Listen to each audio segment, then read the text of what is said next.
Olá, eu sou a professora Patrícia Fontanella e ao longo desta última semana estivemos juntos estudando temas relativos ao direito de família e direito das sucessões. Nas últimas aulas tivemos a oportunidade de falar um pouco sobre conjugalidade, casamento e união estável, diferenças fundamentais. Falamos também sobre o fim da conjugalidade, abordamos temas relativos à separação, divórcio e dissolução de união estável, suas consequências pessoais e patrimoniais. Tivemos também a oportunidade de falar sobre nulidades no casamento, quando nós temos um casamento nulo, quando nós temos um casamento anulável, e falamos também sobre a inexistência do casamento.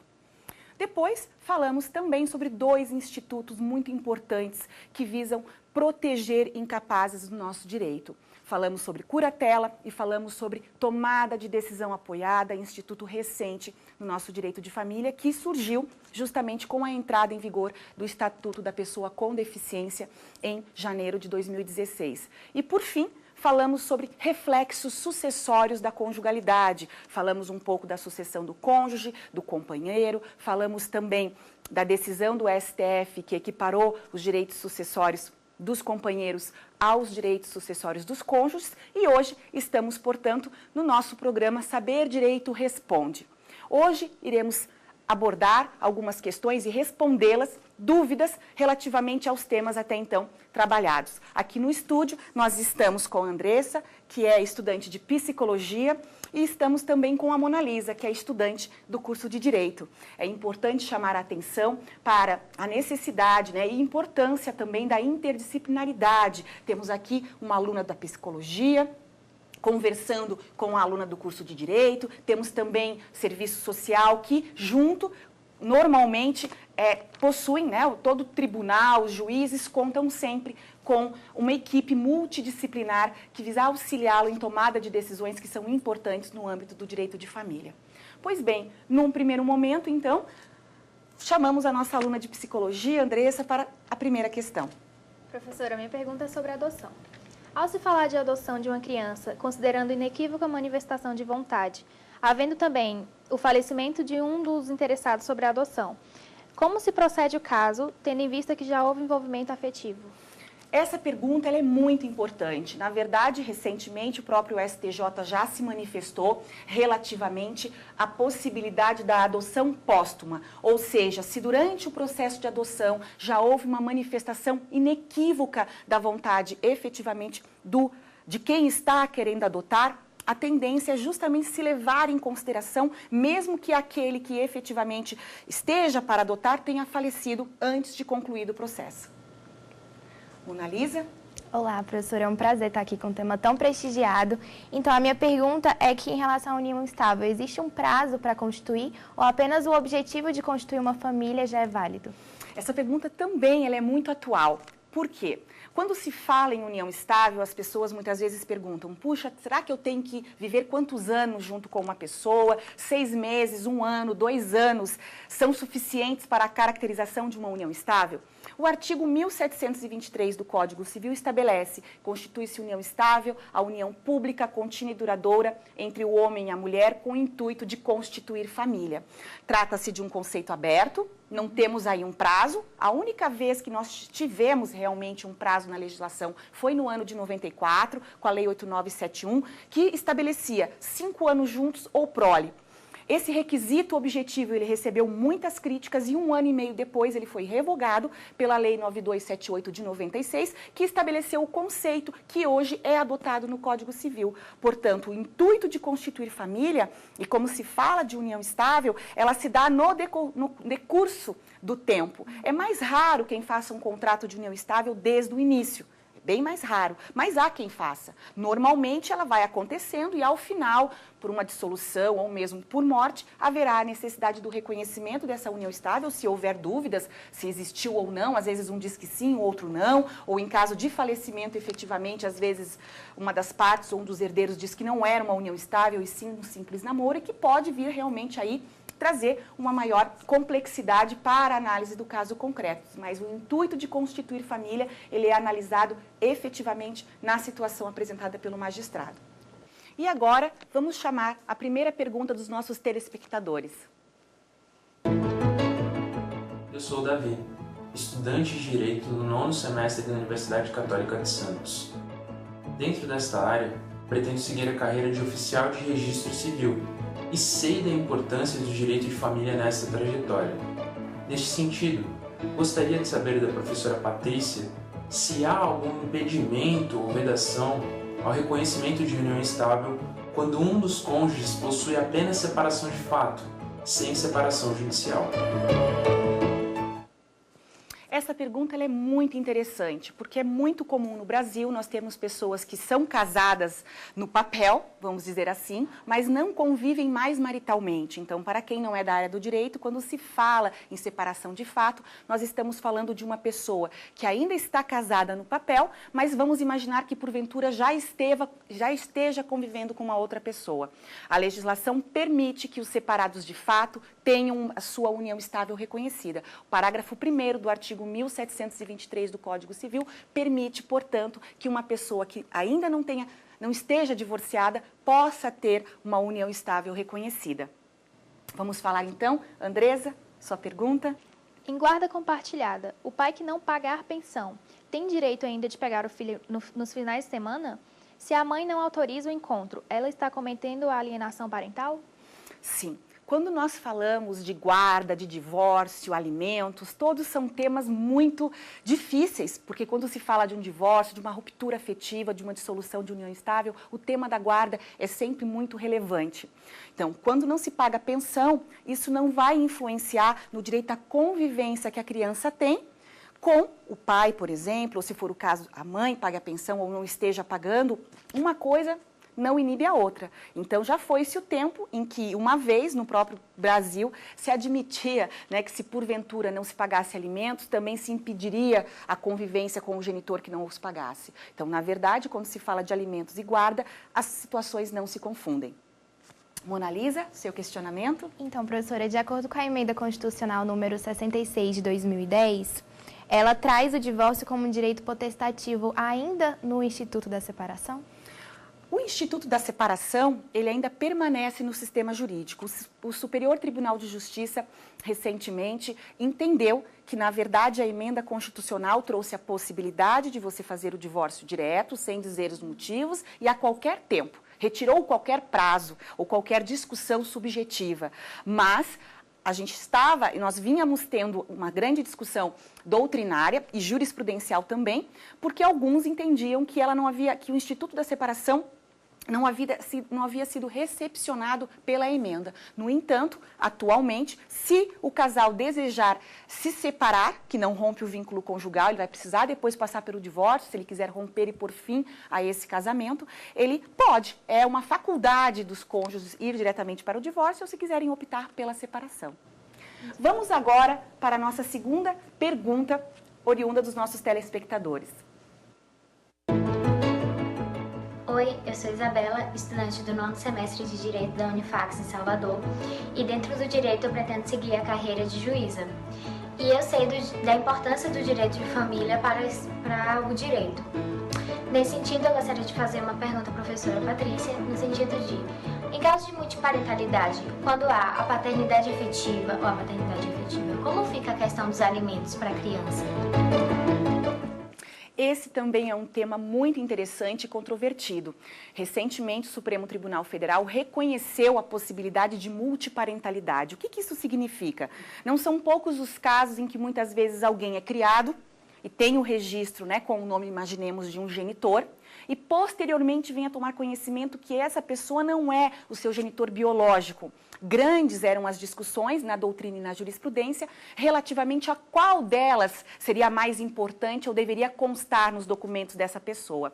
Recentemente, então, com a decisão, obviamente que a partir do caso concreto poderá o magistrado determinar também, né, que a paternidade biológica conste juntamente com a paternidade socioafetiva. E nesse sentido também para todos os efeitos, tanto para a questão dos alimentos e também para a questão do direito sucessório. Tema bastante controvertido que ainda também vem sendo conversado na comunidade jurídica. Pois bem, passamos novamente para a nossa aluna Andresa para que faça o seu questionamento. Acontecendo o divórcio, o que é levado em consideração para a escolha de com quem ficará a guarda? Bom, a questão da guarda, ela é sempre uma questão delicada. Muitas vezes os genitores, né, o pai e a mãe, num processo de divórcio, de dissolução de união estável, muitas vezes não chegam num acordo, né? Existem aí uma série de situações subjetivas que são efetivamente que apontam, né, para questões de guarda, alimentos, divisão patrimonial. E na questão da guarda, quando se fala, vamos falar sempre de guarda compartilhada, né? É ela que efetivamente, em regra, deve vigorar, né? A não ser que um deles determine ou diga que não queira essa guarda compartilhada. Mona Lisa? Então, professora, com o tema de curatela e decisão apoiada, o Estatuto da Pessoa com Deficiência suprimiu a incapacidade absoluta desses portadores. É possível que os mesmos possam se casar? Sim. Essa é uma grande novidade. O Estatuto da Pessoa com Deficiência, no seu artigo 6º, possibilita, né, prevê o quê? A capacidade civil plena, mas ele pode casar, pode constituir união estável, as questões de fertilidade também, dentre outras, serão preservadas.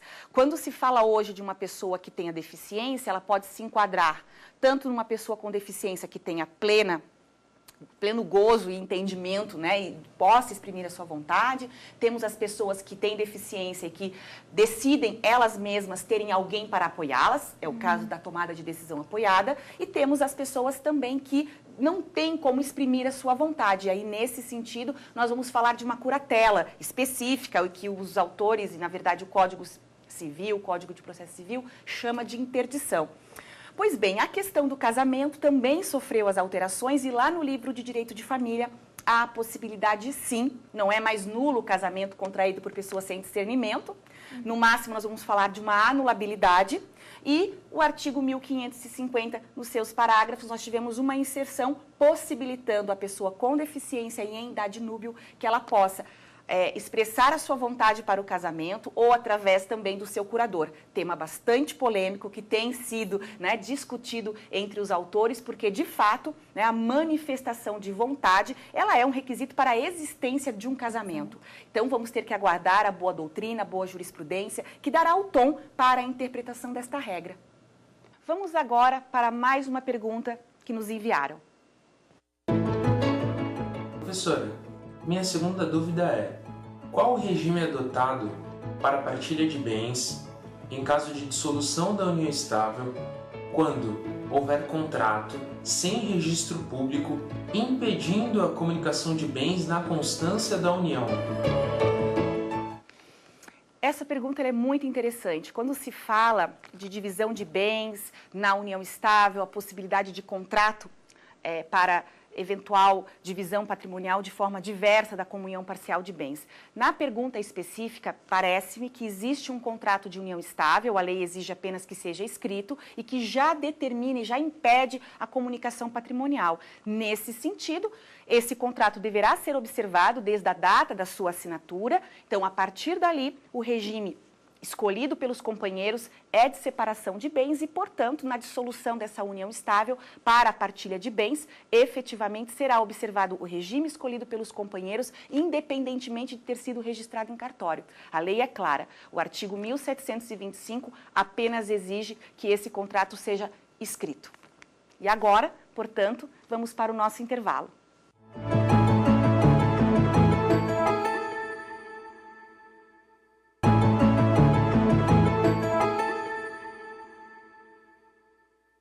Retornamos agora ao segundo bloco do nosso programa Saber Direito Responde. Estamos aqui no estúdio com alunas da Psicologia e do Direito, a Andressa e a Mona Lisa, e passamos então para mais uma pergunta. Andressa. Em caso de divórcio, com a mulher ainda grávida, ela possui direito de pedir pensão, considerando que a pensão poderá servir de assistência à gestação saudável? Sim, sem dúvida nenhuma. Quando nós falamos de um divórcio, há a possibilidade de pensão, tanto entre cônjuges e nesse caso específico, né, quando necessário, e no caso da gravidez, plenamente possível. E da mesma forma, há um instituto chamado alimentos gravídicos, que é a possibilidade também de se pleitear, e mesmo que não fossem casados, mas que efetivamente o juiz se convencesse de que existiria ali uma relação e que muito provavelmente essa criança esperada seria filha de alguém, né? Há a possibilidade ainda também dessa situação vir a ser caracterizada e o juiz decretar os alimentos gravídicos. Mona Lisa? Professora, a infidelidade no casamento pode gerar indenização por ter provocado a lesão na honra de uma das partes? Sim, sem dúvida nenhuma. Quando nós falamos de responsabilidade civil e direito de família, eles se conversam, né? O direito de família não é uma ilha. Então, o Instituto da Responsabilidade Civil é um instituto exigente. Ele vai exigir conduta, nexo, a prática de um ato ilícito, né? E justamente o dano e a culpa no caso da responsabilidade civil subjetiva, que seria aplicável nesses casos. Então, sim, quando nós falamos de deveres conjugais, deveres convivenciais, sejam eles estão previstos no artigo 1566 para o casamento, no 1724 são os deveres convivenciais, né? Parto do pressuposto que são deveres jurídicos. Agora, claro, para se falar efetivamente de um dano moral oriundo da violação desses deveres, nós vamos falar de violações graves, sim, e que efetivamente violem a esfera da personalidade dessas pessoas. Vamos agora para mais um questionamento enviado. Professora, minha segunda pergunta é a seguinte. Para que haja divisão de bens adquiridos durante a união estável, essa união estável ela tem que ter sido reconhecida desde o início ou no final, quando as pessoas resolvem se separar, na divisão dos bens já vai ser feita o reconhecimento e a dissolução de união estável? Essa é uma pergunta bastante interessante. Quando nós falamos de união estável, nós estamos falando da união pública, contínua e duradoura entre o homem e a mulher, com o intuito de constituir família. Acontece na informalidade. É o que nós chamamos no direito, de uma natureza jurídica, de um ato-fato jurídico, né? Diferentemente do casamento, em que eu tenho particularmente posição de que se trata de um contrato especial de direito de família. No casamento, a prova é pré-constituída. Eu tenho uma certidão de casamento que me diz desde quando eu estou casada, qual é o regime que ali incidirá, se adotaram ou não o sobrenome um do outro. Na união estável, costumamos dizer, e em regra, a prova é pós-constituída, normalmente em caso de morte ou na dissolução dessa união estável, é que vem à tona as discussões, em algumas vezes uma das partes diz que não tinha o intuito de constituir família, e aí há a necessidade do juiz colher toda uma prova para verificar se ele reconhece ou não a união estável, e aí então aplicar o regime de bens a essa união. Então, não é necessário que desde o início se tenha um contrato de união estável. Claro, se eu quero já desde antemão não ter comunicação alguma, eu tenho que me preocupar em fazer um contrato de união estável, assim como se eu fosse casar, eu faria um pacto antinupcial. Mas nesse sentido, e respondendo à pergunta que nos enviaram, não há necessidade desde o início, já conta, desde que seja comprovado quando é que iniciou essa união estável, e se não há contrato, nada disso, nós temos a incidência da comunhão parcial de bens, que significa o quê? O que se tem antes ou o que se recebe por herança não se comunica, mas aquilo que é adquirido fruto do trabalho a título oneroso será partilhado meio a meio. Eles serão o que nós dissemos no direito de família, meeiros, né? A meação desse patrimônio adquirido por um esforço indireto. Vamos agora, então, a mais um questionamento. Andressa. Caso os pais percam o poder familiar por diversas questões, como incapacidade de criação e educação dos filhos, eles são obrigados a pagar a pensão? Assim, o poder familiar acaba juntamente com a obrigação de pagar alimentos? Sim, quando nós falamos em perda do poder familiar, é algo muito sério, né? Porque o poder familiar é algo inerente aos pais, a paternidade, a maternidade, é da natureza das coisas, o poder familiar, que é esse exercício obrigatório de atos que a legislação estabelece em prol das crianças e dos adolescentes até a maioridade ou a sua emancipação. Para se perder o poder familiar, realmente nós tem que ser um ato muito grave, que a lei estabelece e traz essas hipóteses. Então, nesse sentido, se houver a perda do poder familiar, não se deixa de ter que pagar alimentos num primeiro momento. Os pais continuam com essa responsabilidade, sim. Mona Lisa? Professora, a declaração de ausência pode ser causa da dissolução do casamento? Então, quando nós falamos em ausência, nós estamos falando de um instituto tratado lá no artigo 22 do Código Civil, que prevê o quê? Que uma pessoa que desaparece do seu domicílio sem deixar vestígios, não se encontra, não retorna, ou mesmo se ela deixou um procurador, alguém que responda por ela, ela não retorna em 3 anos, é possível que se peça né, a curadoria do ausente, que é um primeiro momento informando o judiciário que essa pessoa desapareceu, né, para que se preencham certos requisitos, para que se possa seguir para, num primeiro momento, a abertura de sucessão provisória e chegamos ao final na abertura de sucessão definitiva. Nós temos um tempo longo, mais de 20 anos, para que se chegue na abertura de sucessão definitiva. E é nesta última etapa que o legislador reconhece no artigo 6º do Código Civil que há uma morte presumida daí com declaração de ausência, diferentemente daquela prevista no artigo 7º, que não exige esse processo todo, né, porque são casos de desaparecimento de pessoas que estavam num acidente aéreo ou efetivamente se consegue, né, muito provavelmente o juiz tem como efetivamente fixar uma data provável, então, do falecimento. Então, voltando à tua pergunta, sim. Quando se fala, né, que apenas se pode ter a dissolução da sociedade conjugal e possibilita a ruptura dessa sociedade conjugal, se for o caso, na última etapa. A doutrina tradicional reconhece que na abertura da sucessão definitiva, a pessoa, então, está liberada, né, tanto os herdeiros para questões patrimoniais, como também os aspectos pessoais daquele cônjuge, por exemplo, que ficou nesse período todo aguardando. Vamos agora para mais um questionamento enviado. Professora, minha terceira pergunta sobre o tema é se a imposição do regime de separação obrigatória para pessoas com mais de 70 anos configuraria supressão à autonomia da vontade do idoso e violação a preceitos constitucionais como o da dignidade da pessoa humana? Davi, essa pergunta também é muito interessante. Nós temos um artigo, que é o artigo 1641 do Código Civil, que estabelece quando uma pessoa obrigatoriamente deve casar com separação de bens. As hipóteses, também já apresentadas ao longo desta última semana, dizem respeito a casamento com infração a causas suspensivas, vamos falar também dos maiores de 70 anos, pergunta então trazida pelo Davi, e a última hipótese, vamos falar de casamento em que tenha havido autorização judicial. Essas são as três hipóteses e são exceções no direito.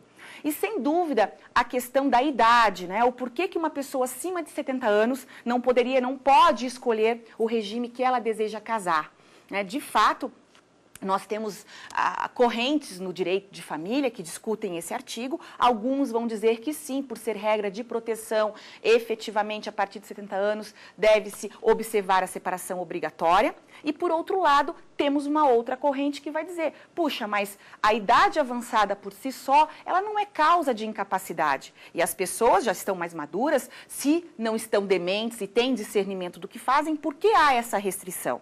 Né? Então, realmente, não há nenhum precedente ou, digamos assim, de uma inconstitucionalidade ou intenção de revogar esse inciso. Mas, sem dúvida nenhuma, nos traz essa reflexão e podemos afirmar, sim, que ela, de certa forma, desconsidera essa autonomia.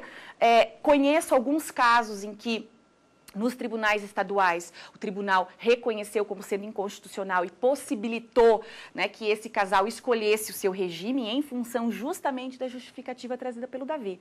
Mas, por hora, né, normalmente, quando as pessoas acima de 70 anos vão ao cartório, já lá no cartório mesmo, os funcionários orientados vão exigir, né, vão trazer a hipótese do artigo 1641, inciso 2º.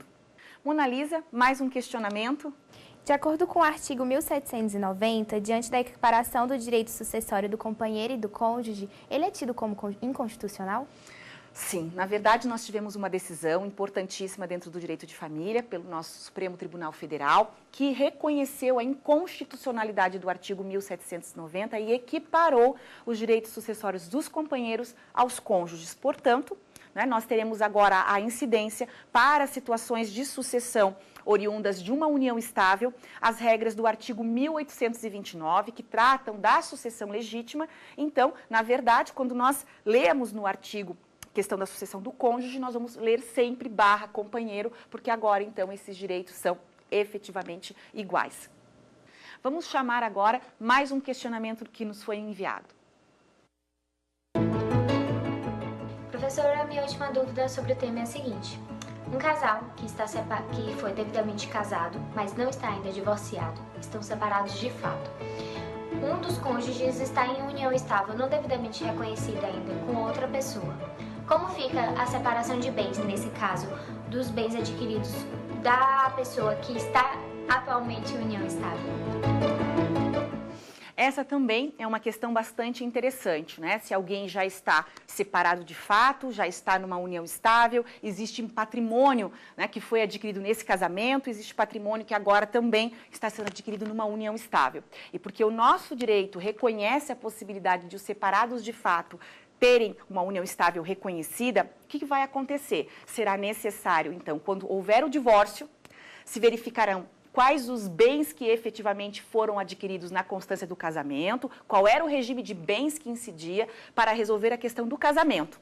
Aí, imaginemos que tenha sido comunhão parcial de bens, então saiu com a metade daquilo que tinha no casamento, e aí vamos imaginar quando começou a união estável. E aí verificar, se não tem nenhum contrato escrito em si de comunhão parcial de bens, nós vamos ter que verificar o quê? Bom, desde quando se reconhece que existia aquela união, e, efetivamente, qual patrimônio foi adquirido a título oneroso durante essa união. Leia-se, fruto do trabalho. E aí também verificar a meação, que será do companheiro ou da companheira nesse contexto de união estável.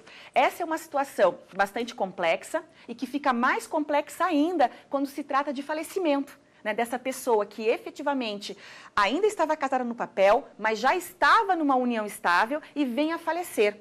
Essa é uma situação que demanda aí, né, uma grande atenção e por isso a gente sempre recomenda que as pessoas formalizem quem foi casado, que providencie o seu divórcio, ou se preferisse se separar, mas que ponha fim formalmente a essa situação para que num caso de falecimento, que é a parte mais dramática, nós não tenhamos tantas complicações com relação a essa nova união estável. Portanto, esses eram os questionamentos do nosso programa de hoje. Eu agradeço por ter nos acompanhado ao longo do programa, agradeço as meninas que estavam aqui conosco, as perguntas que foram enviadas e até mais. Gostou das aulas? Qual o tema que você quer assistir aqui? Mande sua sugestão para o nosso e-mail saberdireito@stf.jus.br ou para o WhatsApp da TV Justiça. O número é este aí que aparece na tela. Você pode ainda estudar pela internet. É fácil, é só acessar tvjustiça.jus.br.